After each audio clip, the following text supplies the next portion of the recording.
Hey guys, today we are going to smoke one of the most highly prized pieces of meat in the entire world. That's the Copper River salmon. I'm excited about it. Let's get to it.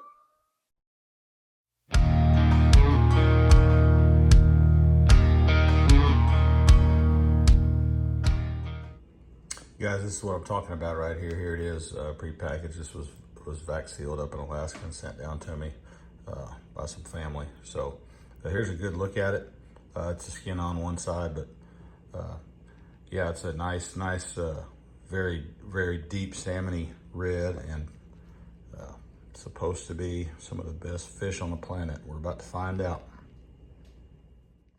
All right, so I've had this Copper River salmon, and I've had it marinating in some teriyaki, and you can see I took about half one fillet, and I've saved that for some sashimi. Apparently, Copper River sashimi is some of the most sought after in the entire world, so I'll be doing that with that. But here we just soaked it in a little teriyaki. We're going to put it on the smoker just like it is and add some pineapple on top of it.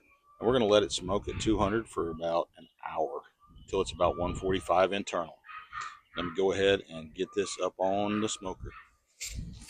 All right, guys, there it is. It's going to run at 200 until about 145 internal. See you in about an hour.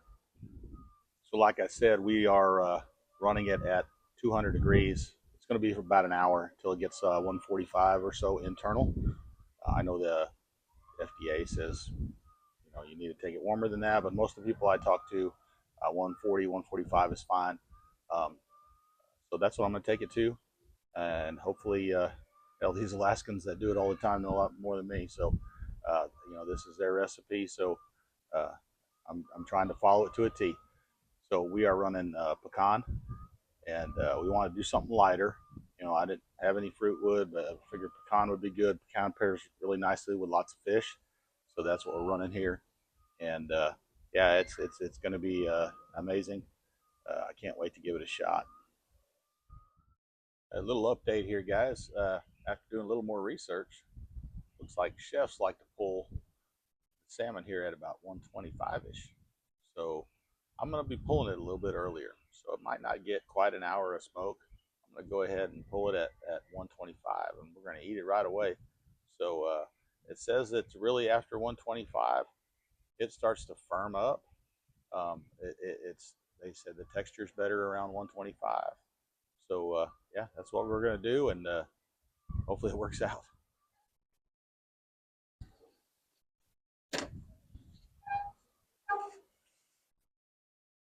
Is he's done.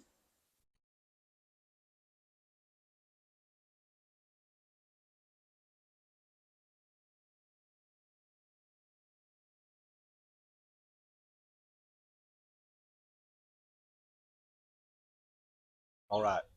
So the Copper River salmon, man, that was really good.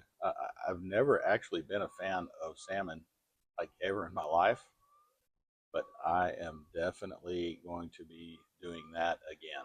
Oh my goodness, so good. I'm glad I took the advice to get it off at 125. There are parts of the fish the thinner parts, um, that were a little bit overcooked. If you bought a much thicker fillet, then you wouldn't have that issue. But man, so good. Um, Definitely not the salmon flavor I'm used to. So much smoother, richer, more buttery. It was just really, really good, guys. Man, if you can get your hands on some wild caught salmon in general, definitely get some. But Copper River salmon, holy cow, man, it's good. All right, that's it for now. Tomorrow is going to be our halibut fish fry, and it's going to be amazing. See y'all then.